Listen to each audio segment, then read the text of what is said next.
But the real turn happened in Iran in the early 1950s. So when Mossadegh gets elected president, and again, very much like Jaime Roldos, he ran on a platform that said, the oil companies, we need the oil companies here, but they've got to pay a fair share of the profits they make in Iran to the Iranian people. And the British and the Americans were the oil companies in play here, especially the British company, the company that became BP. And the British did not have a relationship with Iran, so they called on the Americans. And it was Eisenhower. Well, first it was Truman. Truman refused to get involved, and then Eisenhower became president. He got involved, and he tried to convince Mossadegh to change his ways, but it wasn't happening. Now, Eisenhower, ex-military general, was very afraid of nuclear war with the Soviet Union. And Iran borders the Soviet Union. So he didn't want to send troops in because he was afraid that the Soviets would respond by sending their own troops in, and it could escalate to a nuclear war. And so he got together his Secretary of State and his head of CIA, who were the Dulles brothers, the infamous Alan and John Foster Dulles. And they came up with this plan. And the plan was that they identified a CIA agent, a card-carrying CIA agent named Kermit Roosevelt, who happened to be Teddy Roosevelt's grandson. And Kermit Roosevelt was sent off to Iran literally with suitcases filled with dollars and a few friends, a few assistants. And they launched this huge campaign to discredit Mossadegh. And they bribed the police, they bribed the hoodlums in the streets to go demonstrate in the streets, they bribed the press. They used this money to convince the country that, or at least to convince our country, to convince the world in a way that this prime minister was very unpopular and that he was a Soviet puppet, that he was a communist. And of course, this is in a time in the early 50s when there was this huge clash between communism and capitalism, where the Cold War had really begun. And so there was this, and in the United States, huge amounts of press that was paid for to say that this guy had to be taken out. And so eventually he was overthrown. And it seemed like a legitimate coup against a guy who was evil to his country. This is the impression that was conveyed to the world. And the Shah of Iran was brought in as a CIA puppet, basically, and placed on the throne, the peacock throne. And so, but this was so successful, and it was so inexpensive. A few suitcases filled with dollars is nothing compared to sending in troops. And it was so safe in terms of if it didn't work, then there probably wouldn't have been war. Who knows what would have happened to Kermit Roosevelt? But there wouldn't have been a war. There was no threat of nuclear war. That it marked a turning point where successive administrations in the United States could say, now listen, we don't have to go to war to exploit other countries. We can do it economically. There was one problem, and that was that Kermit Roosevelt was a card-carrying CIA agent.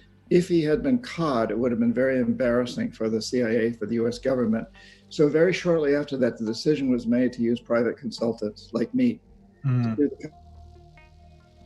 it wouldn't implicate the US government.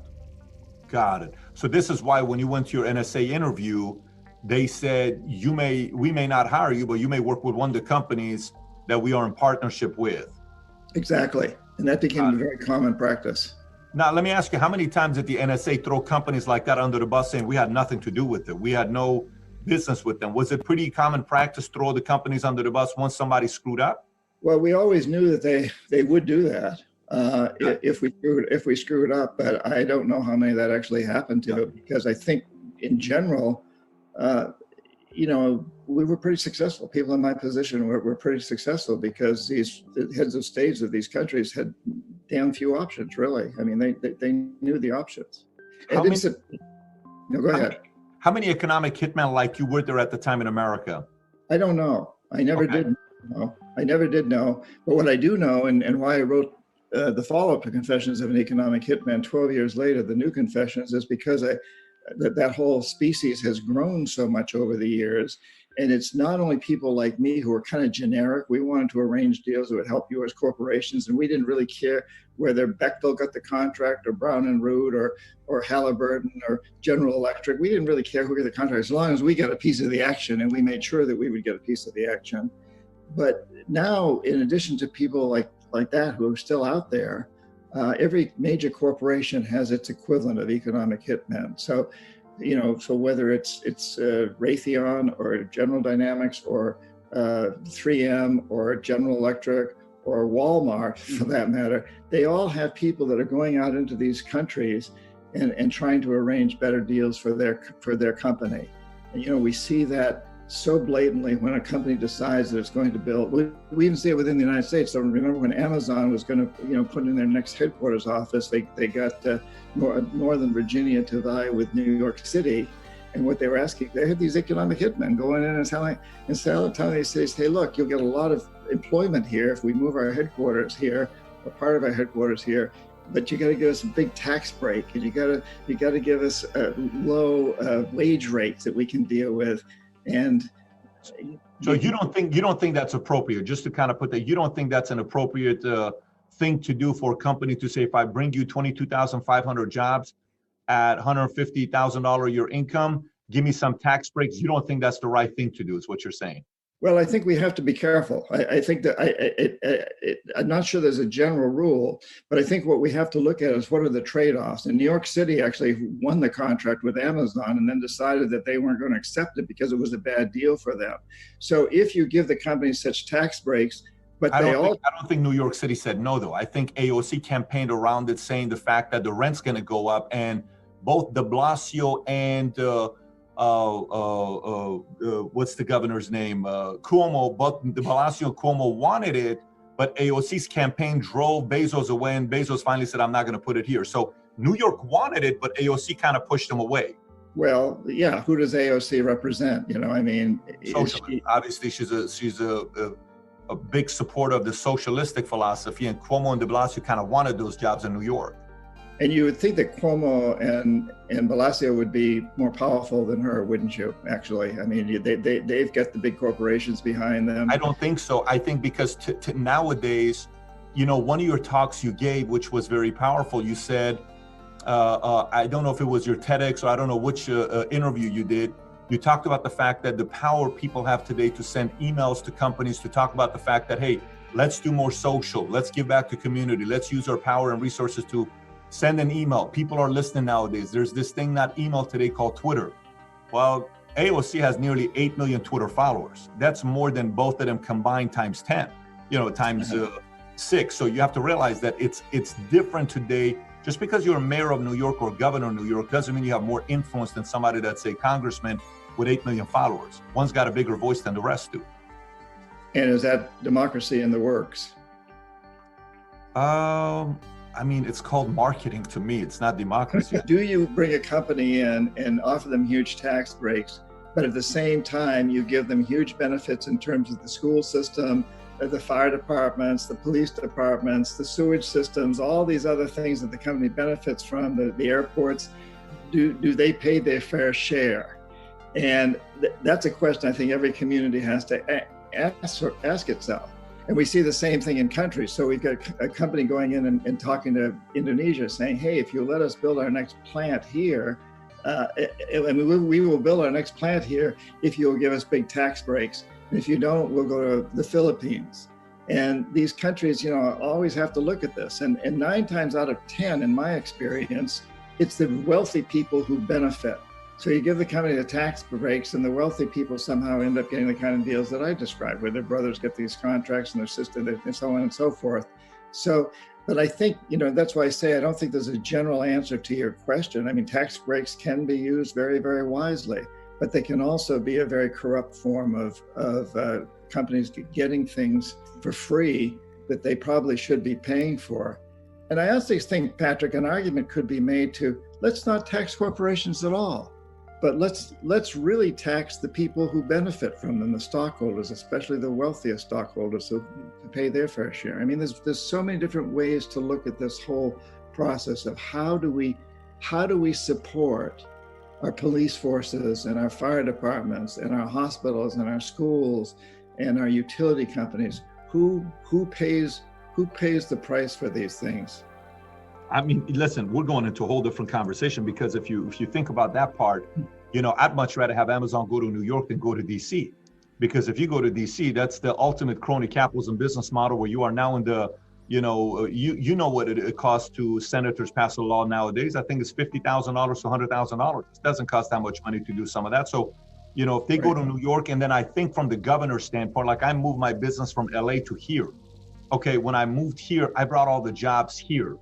And every raise, everything that we did, Texas got the benefit of the people that are living here, whether they bought homes, they get their kids, sent their kids to private school, all the money they spent at the market, gas, all of that stuff. Texas benefit from it. California lost from it, right? And you've seen a lot of that with Elon Musk just put his plant in Austin. So I'm just thinking economically how that makes sense.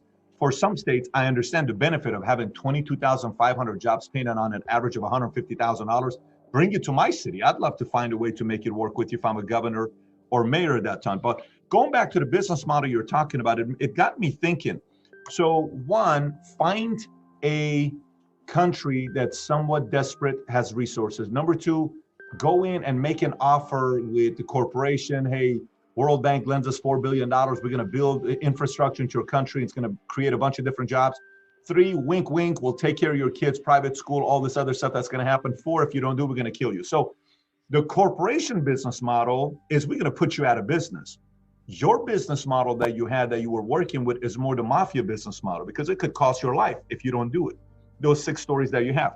How much of that do you think is happening today with other countries doing it to America? Well, that's an interesting question. Can you be more specific? For example, I don't know, let me go in and I'm China. If you look at like 30 years ago, Russia was the enemy. Today, it's China's the enemy, okay? China's surpassed Russia as an enemy. And China comes in and says, hey, McConnell, I know your wife's father is a very, very well-known billionaire in China. We'll do this for you. Just kind of be a little bit lenient with us, but we'll take care of you. Hey, Biden, if you allow us to do this $1.5 billion deal, we'll put your son on the board and pay you $50,000. It's a form of an economic hitman. That's what I'm saying. How much of that is China studied what US did, and now China's saying, we're going to take it to a whole different level? Do you think China's using any of that economic hitman business model? I hate to speculate on stuff I don't really know, and I don't really know what's going on now in those terms in the United States, except what I read or hear. I certainly would expect that China would be trying to do that, because that is part of the model.